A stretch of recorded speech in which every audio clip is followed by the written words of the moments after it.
Muy buenas tardes. Otra vez aquí con ustedes, la comadre B. Hoping you guys are having a wonderful week. Here we are, we're gonna get into another episode here. Before that, I want to say a big hello, un saludo a my truck drivers in especial today. Yes, a couple weeks ago, I had on my show, my recording, mandé saludos to all our haulers, this and that. But today it is in special to my truck drivers. Not drug drivers, truck drivers. Uh, Anyways, I had big response, people sending me messages, this and that. Yes, I love my truck driving folk. Like I told you guys before, seen those truck drivers, the world won't go around, guys. We make it happen for you guys. Un saludo a Don Eduardo. He watches me out of Chibola, Texas. Hello. And I would like to give another saludo out to another new friend I made. His name is Omar. He's out of Bakersfield. Hi to you too. They both actually have mugs. They're my followers here on YouTube. As you can see, here's one and here's the other.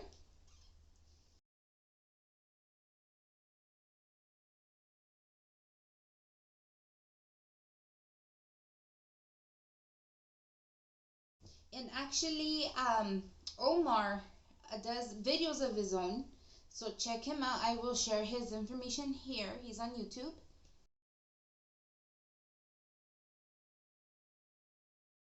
And actually I found this out because he shared a video with me. He's like, you know what, this and that, I do these. Check that out. It is like drone magic, guys. Look at this.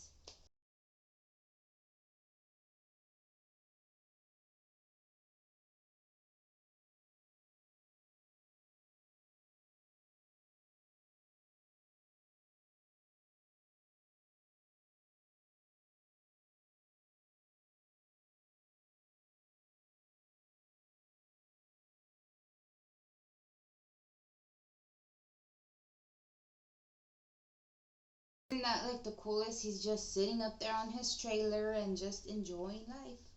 I know, right? Thank you guys for following me. Thank you guys for your comments. Thank you for the support. Like always, I appreciate everybody. Like, gracias por tanto amor, right? Y otro saludo a mi cuñada Tony. Happy belated birthday to you. I didn't get a chance to write on any of your social medias. Si estamos hablando de viejonas, this is her. This is her. With some help, no help, or help, ha sacado a sus dos niños adelante. And, it's one of those things that are very admirable because the struggle is real. Things obviously don't always go any of our ways, especially hers. And she's still shining, like smiling and everything else. I would say give her a follow. She does very nice makeup. That's what one of her lines of work is. Hace pintura.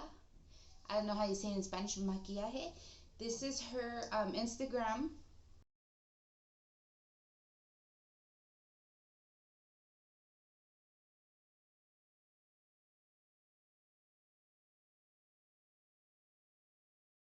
Give her a follow. She's real fun to look at. I always watch her and I'm just like, no sé.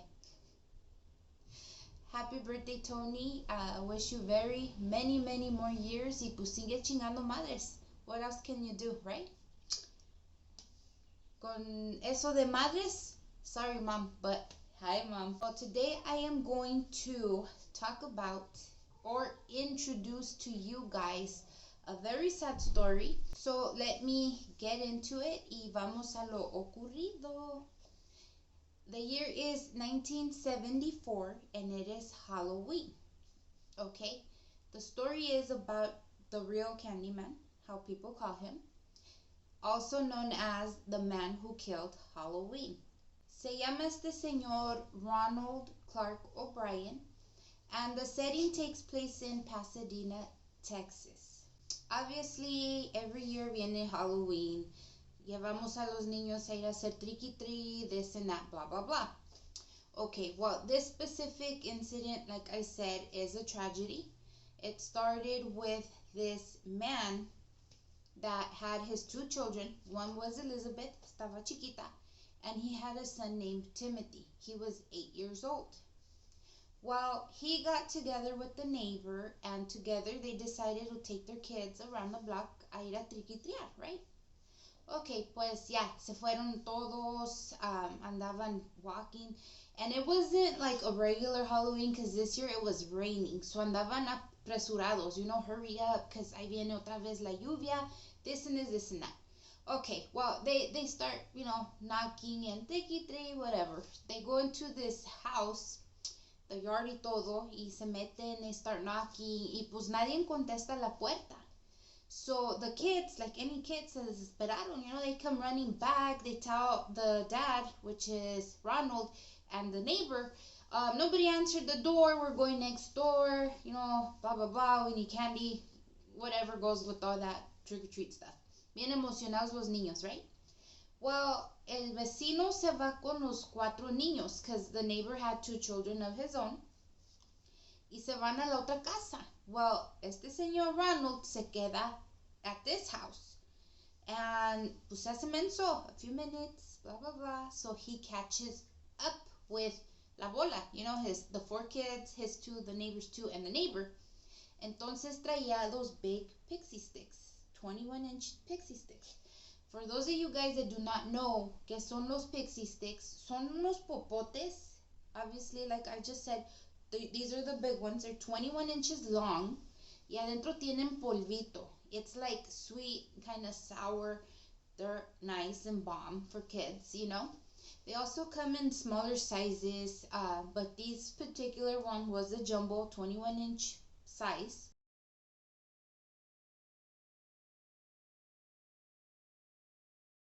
So he had a total of 5.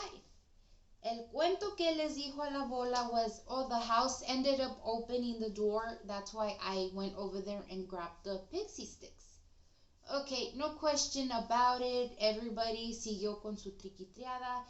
This particular group ended up just going around the whole block and they came back home.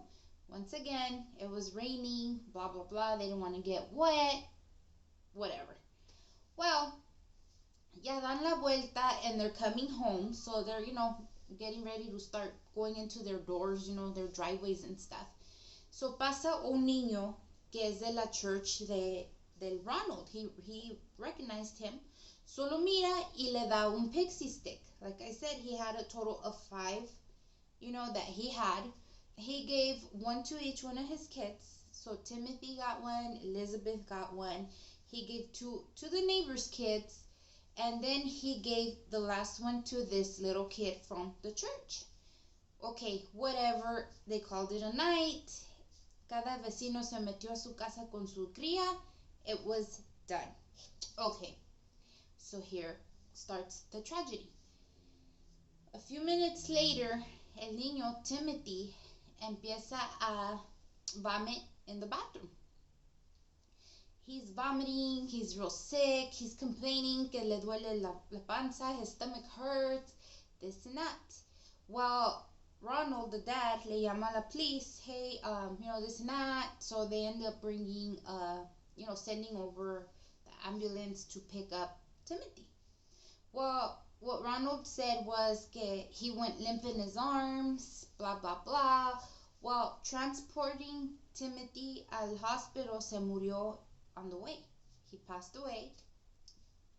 He died. Well, they started investigating que esto y que el otro, what happened, blah, blah, blah. Okay, meanwhile, pues es un neighborhood. Everybody's seen the ambulance out there. Neighbors started talking, this and that. Okay, los dulces, maybe something. He got sick, his stomach, he's vomiting. Pues todos los neighbors estaban freaking paranoid. Who wouldn't be as a parent? Like, what is going on? Pues estaban taking all their kids' candies. Everybody's. Okay, well, the news was that the specific pixie stick is what got this little boy super sick.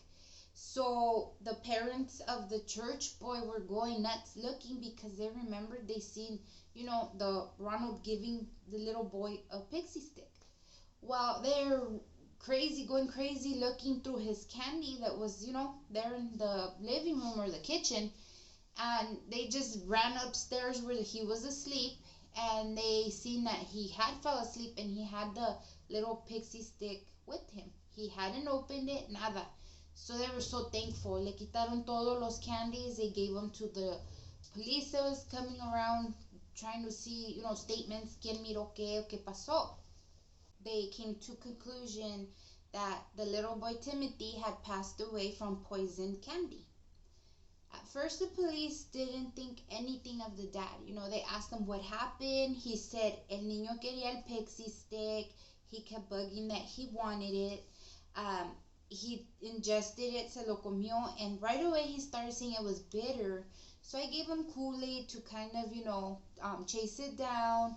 And right after that, he began vomiting, this and that. He went limp in my arms. I called you guys for help. I don't know anything else that could have happened. Okay, well, the police was like, pobrecito el señor, his little boy just died. Let's see who was the monster that poisoned the candies or what even really happened. So así pasó. They started their investigations. They started questioning. They started doing what police does. Dig, dig, dig. Well, they asked him, where did you get the pixie sticks from, blah blah blah. So he gave the police the same story que he had gave la bolita cuando andaban triquiteando. He said, we came to this house, the kids did the tricky, nobody opened. When they were running away, I seen the door open, so I went up there and the man gave me 5 pixie sticks. So la policía dijo, oh, okay, where was this house? What did the man look like? So I didn't really get a good look at the man, but it was a man, and the house is over here. So the police said, okay, vamos.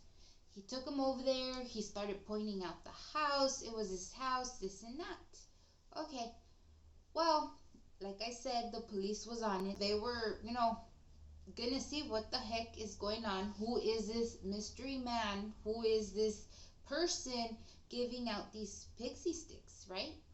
So they go back without Ronald, and they knock on the door, and to their surprise, the man, owner of the house, opens the door.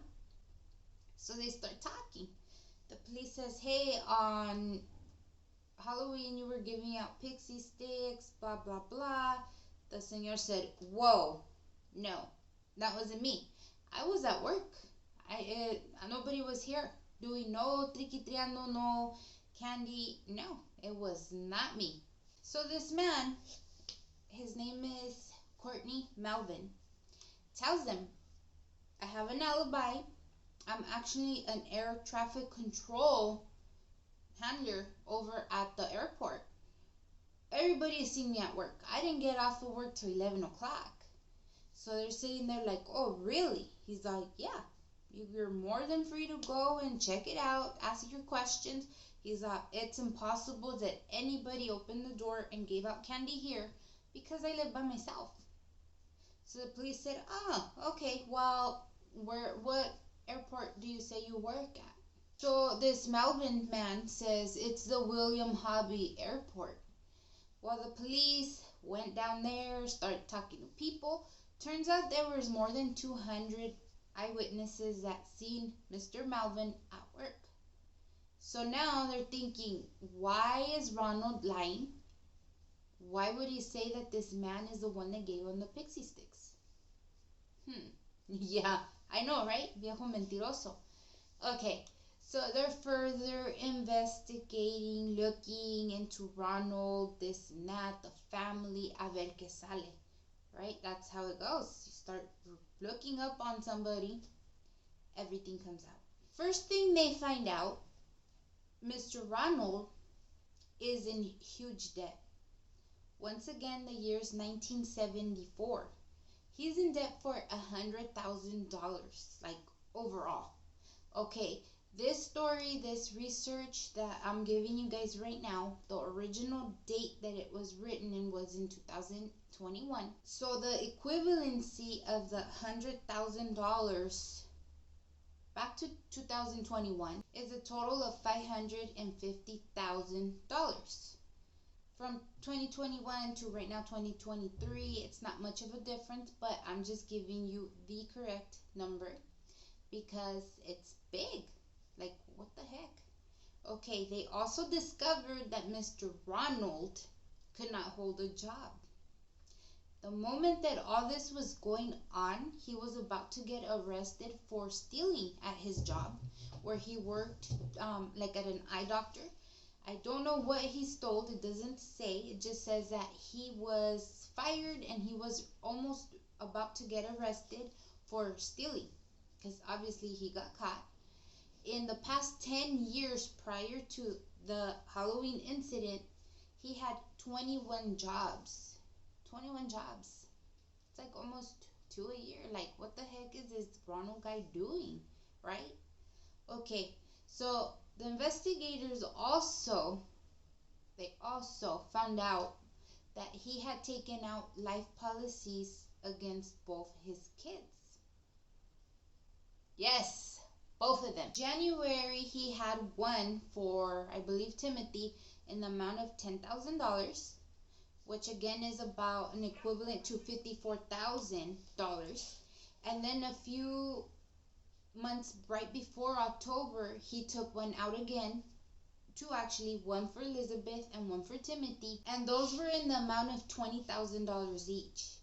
Okay, now weeks before he went ahead and plotted against Timothy, that was going to be the main victim, I guess. He took another $20,000 policy out on him. So ya era plan con maña, big one, right? So the police got all this information and they come looking for Ronald. They're like, hey, what's going on here? These policies, you're in trouble, blah, blah, blah. So he's like, oh no. And they're like, yeah, like your house is already foreclosed on. You have a car that just got repoed. You're in so much debt with all these loans and you got all this stuff going on. You just got caught at work for stealing. You were going to get arrested. Like, what the heck is going on? He didn't know what to say. So at the same time they're interrogating the wife, she says she knew nothing about these life insurances. She was actually like upset and sad and sick to her stomach and everything. Like, what the heck are you talking about? They're like, yeah, your husband had life insurances on both your kids. Just a couple weeks ago, he took the last one out on Timothy. Like, what do you know? She said she had no clue that her house had a foreclosure. She wasn't even in the know of how much debt they were really in. Back then the man was the one that pretty much ran finances. So, she's just like surprised. Like, what the heck are you talking about? Well, these investigators, they look at everything, Turns out that the day right after Timothy died, November 1st, his dad was already calling the insurance company asking about cashing out the insurance policy. So, all of this is just not looking good for Ronald. Like, what kind of dad are you? What are you doing? What the heck is wrong with you? So, meanwhile, the report of the autopsy comes back. What killed Timothy was obviously a lethal amount of potassium cyanide that he ingested. Se comió todo el veneno. So, the investigators now have a actual cause of death. Now they're looking into it. Well, it turns out Ronald left a big trail. Yes, he did. This guy ended up going to a chemical store out in Houston to buy what? Yes, potassium cyanide. Well, they ended up telling him at the register that he had to buy it in a 5-pound bag. So he ended up leaving empty-handed because he didn't need 5 pounds. He only needed like a little bit. He just needed to kill his kid. Like, he didn't need a big old bag. Okay, well, the police with this information, this trail, arrested Ronald. They took him to jail. November 5th, a couple days later, he was indicted for capital murder, and 4 counts of attempted murder for his daughter, the 2 neighbors, and the 10-year-old church boy that he recognized. Ronald kept saying, "It wasn't me, I'm innocent, that's my son, how dare you guys say that I would do such a thing." No, they were on him though. They said, "You tried to poison the rest of these kids too to cover up your mess. Like, what else can you say? Tu plan flopped, you're caught." Well, the trial began. Ya empezó el trial. Vino un chemist that knew Ronald, and he sat up there and testified. Last year, the summer of 1973, Ronald asked me, "How much is a good amount that will be lethal while ingesting cyanide?" Why that question if it wasn't you? While this trial again, un chemist that sold chemicals on the sales floor testified también. Dijo, "Hey, he came in here and he was like, okay, I am not a chemist. I don't do none of that stuff. How can I purchase cyanide without being weird? Why?" Yeah, right. Why? If according to you again, it wasn't you, why cyanide? Why these questions? Why do you need this? Like, I'm covering this story with you guys, and I don't even know what cyanide is even used for. I haven't even looked it up. Like, okay, obviously it's some poison, but what other uses does this have? Dijo maloso, right? Okay, we're still in the trial, and it is May of 1976. Another person that went up there and testified was the in-laws, the cuñado. They said, "You know what? The day we were doing Timothy's viewing his funeral, he was like kind of excited, saying, 'You know what? The money, I'm going to use it to pay off all this debt. And we're going on vacation.' Like, man, we've been through so much. We're just going on a vacation." If your kid just passed away a couple of days ago, the last thing you're thinking as a loving parent is to go on vacation and forget about the drama going on. I'm just saying, as a mother, me speaking, one of my kids passes away, I'm going to feel like I died with them, not want to go on a vacation to release the stress because we've been through so much. That's just me though. There was more people testifying from his jobs now, his work, that all of a sudden they said he was like a man obsessed with this cyanide stuff. He kept like talking to everybody about it. "Do you know how much you need to take in order to die? Do you know that this is how much you can taste and it'll kill you? If you're an adult, this is how much it would take to knock you down." Like, he just talked to everybody about this, and they all thought it was so weird because all of a sudden this was his topic of choice. Cyanide. Like, why? All this is going into the people testifying, the judge is listening, you got all the people out there doing jury, everybody's just listening, and this man is still saying like, "No, it wasn't me, Last one on trial and to go testify up there fue su wife, pobre señora. So they're asking her all the questions, this and that. "Did you know? Were you involved?" She says, "No, like, I didn't know we were in foreclosure. I didn't know how much debt we were in." She thought the day that everything happened, he kept pushing Timothy to eat this pixie stick. He didn't want it. He wanted another candy, and I can hear him pushing him to eat that pixie stick. She's all, it was him. What else can she say? She was honest about it. She said, it was him.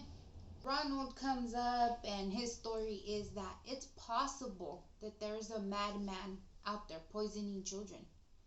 There's always been one since back when. Stories don't come out of just anywhere, that it could have been anybody, that it was not him. Well, this trial went on for, a couple days, and because of the situation that he poisoned and killed his son over life insurance, This case got national news, so they nicknamed it the Candyman. That's what Ronald was now known as, the Candyman trial. June 3rd, 1976 now becomes the sentencing day. It took the jurors 46 minutes to come with a verdict that he's guilty. Guilty. You're guilty. It took them 71 minutes to sentence him to death. Te vas? They said you're gonna be electrocuted. You're guilty as charged.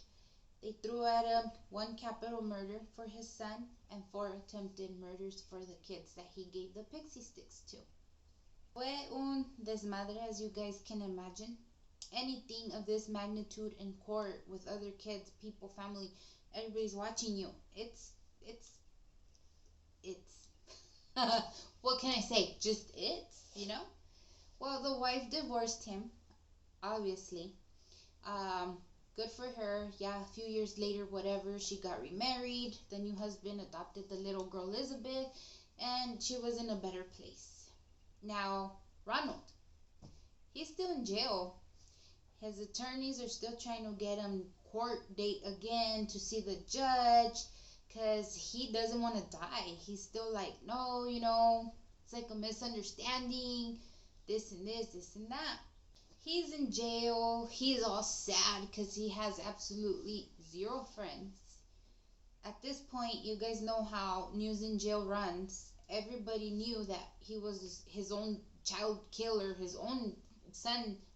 He killed him. So everybody would yell at him like, we're going to get you. They wanted to kill him themselves. So he's like all apurado in there, like, man, they're going to get me. Like, I need to do something. And yeah, he kept like messing with the attorney to try to help him, get out of there, get another date, do something. Because everybody hated him. Like, do you blame them? Well, this whole, getting other dates didn't work. But his attorney was able to get him 2 extensions for his execution. The first one was on August 8, 1980.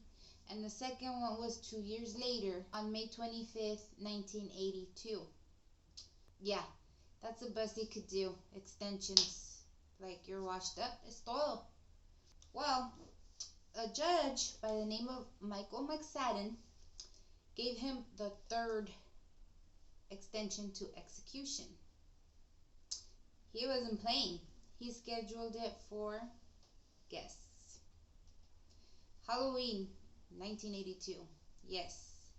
El 31 de octubre de 1982, which would now be 8-year anniversary of him murdering his son. He said, I will personally take him out there. Let's do away with this guy. Vámonos, Recio. Wow, this was the first time ever in Texas, state of Texas, that they were gonna execute somebody with lethal injection. And that was delayed another 2 years. So now it's March 31st, 1984. This is the first time ever the state of Texas was going to use lethal injection for execution. Well, I guess the way he's seen it, the way the system works, odds were kind of in his favor, because he ended up getting a 4th extension. So it helped him with 2 extra years. Now we're looking at March 31st of 1984. Reason behind this extension was que el lethal injection was too cruel for somebody to get and die with. Why would they even take pity on this man? I don't know, but he got his way, he got his extension, and that's what happened. I don't get it. That is what happened. He was injected, Huntsville unit, that's where it took place. His last meal was actually tasty. He had a T-bone steak with a side of French fries, ketchup. He had corn, sweet pea, a salad with lettuce, tomatoes, French dressing, a roll to drink an iced tea, and he even had some dessert, Boston cream pie. So se fue contento el señor. You know, that's a bomb dinner. T-bone steak on itself is just bomb. So yeah, they did away with him. His last words were, quote, "What is about to happen is wrong. However, we as human beings do make mistakes and errors. This execution is one of the wrongs. However, doesn't mean our entire justice system is wrong. Therefore, I would forgive all who have taken part in my death, and also to anyone whom I have offended in 39 years. I pray and ask for your forgiveness, just as I forgive anyone who has offended me." Yeah, those were his last words. And I pray and ask God for forgiveness for all of us respectively as human beings. To my loved ones, I express my undying love. To those close to me, know in your hearts how much I love you, one and all. God bless you all, and may God's blessing be always yours. Signed, Ronald O'Brien. Wow, those were his last words. Like I said, how dare he, right? Who knows? Maybe he felt bad after, or maybe he was just sad that he got caught. He had to give words, right? He wrote a PS. He said, "During my time here, I have been treated well by the TDC personnel." So hasta de eso, like, he left a 5-star rating, you know? Why not? Hubo un escándalo outside while all this was taking place. There was over 300 people. Some were with it, like, heck yeah. There was others that, oh my goodness. The ones that were with it were like, trick or treat, trick or treat. They're yelling, chanting. The ones over there like, oh my God, with their signs, how dare you guys. The other ones are just throwing candy at the other opposing people. Once again, era un desmadre right here. It was just like, wow. Ronald is buried at the Forest Park Cemetery in Webster, Texas. Y su niño Timothy is buried at the Forest Park Lawndale Cemetery, but in Houston. So that's the story, guys. This is what I wanted to share with you guys. If you didn't know, now you know. There was an actual person, the real Candyman, not Candyman with the bees and stuff. No, this man was a monster. The system didn't fail Timothy, we can say. Pobre niño, you know, there's ways around debt, be responsible, you know, bankruptcy, all kinds of stuff. You shouldn't put a price on your kids. And not only that, 4 additional kids just to cover your tracks. Yeah, no. Ese señor, I am pretty sure, no tiene perdón de Dios, I would say. What a terrible tale, raza. Cuiden a sus niños. Love your family, like I always say, just a little bit stronger, harder, you know what I mean. And, you know, thank you for spending your tarde with me today, or your morning, whatever time it is you are watching me. I appreciate the support, the love. If you are not a subscriber yet, please like, subscribe, and hit that pinche campanita. I will have a bunch of videos coming up.